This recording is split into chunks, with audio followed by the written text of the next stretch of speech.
I am Dr. Kraft, and I was president of what at that time was called the AAEE, the American Association of Electrodiagnosis, Electromyography and Electrodiagnosis, in 1982-83.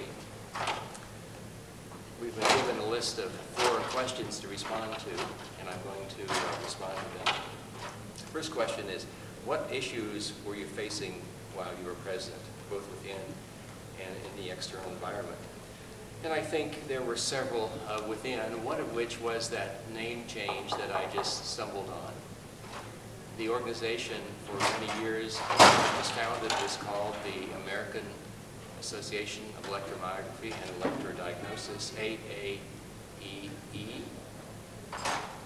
And there was a move to change the name to something simpler and also to incorporate the concept of medicine. The problem with the term electrodiagnosis is that that had a bad connotation in the old sense, as some of the old timers, even before my time, were using things like strength duration curves, the response of muscle and nerve to varying degrees of electrical stimulation directly to determine whether a nerve was denervated, a muscle was denervated, or whether there was a problem with the muscle. The organization felt that since that was not used, that would not be a topic, and that would not be a term that should be in the title. However, we did not change the name at that time, but as you know, since this is now the AAEM, Electrodiagnostic Medicine, we did subsequently change it.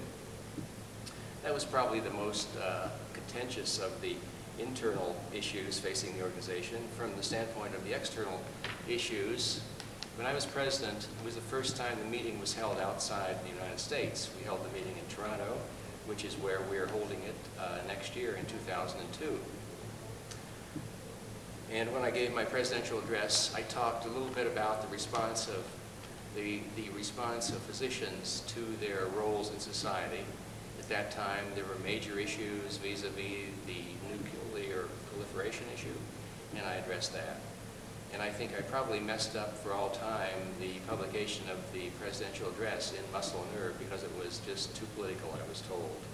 On the other hand, it was a very well-received talk, and I think people did appreciate my bringing that into the organization. Second question, what about the fondest memory? I think the fondest memory, no question, is the people, the wonderful people, both in physical medicine rehabilitation and in neurology, with whom I worked when I was on the board and as president. And at that time, our executive director, Ella Van Landingham, who was a wonderful woman from Rochester, Minnesota, was also a person of whom I think we all have fondest memories.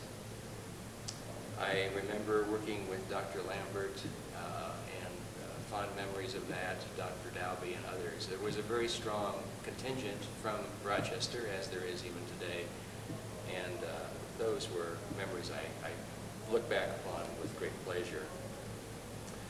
The third question is, what changes did I bring to the AAEM? And I think the most significant one was probably the institution of the workshops. We did not have workshops until then. We have workshops now at every annual meeting, and they are well attended and appreciated by the members. When we started the workshops, we even had local workshops, regional workshops. We took the workshops to the people. That became very expensive, and we gave that up after a few years. But I think the workshop concept is very important, especially as we move into new techniques. Then the last question is, what was it like to practice medicine back then? The biggest difference was the absence of anyone looking over your shoulder telling you what to do or what not to do. Basically, at that time, and when I started doing electrodiagnostic medicine, we billed a single fee for any kind of electrodiagnostic test. We figured that the test was a test, and there was no incentive with a single billing to overdo many nerve conductions, and we would answer a question with the test. The test was there to answer a question or to confirm a diagnosis, and a single billing was done for that. About the same time, though, was when the government started having us code for each nerve and each limb done. And we were phasing into that about that time. But there was no one saying we couldn't do a certain nerve or couldn't do certain combinations or could only do certain things for certain conditions. So that was probably the major change in medicine, the way medicine was practiced, molecular diagnostic medicine was practiced back then to now. Well, thanks for the opportunity of my comments and recollections on those wonderful years.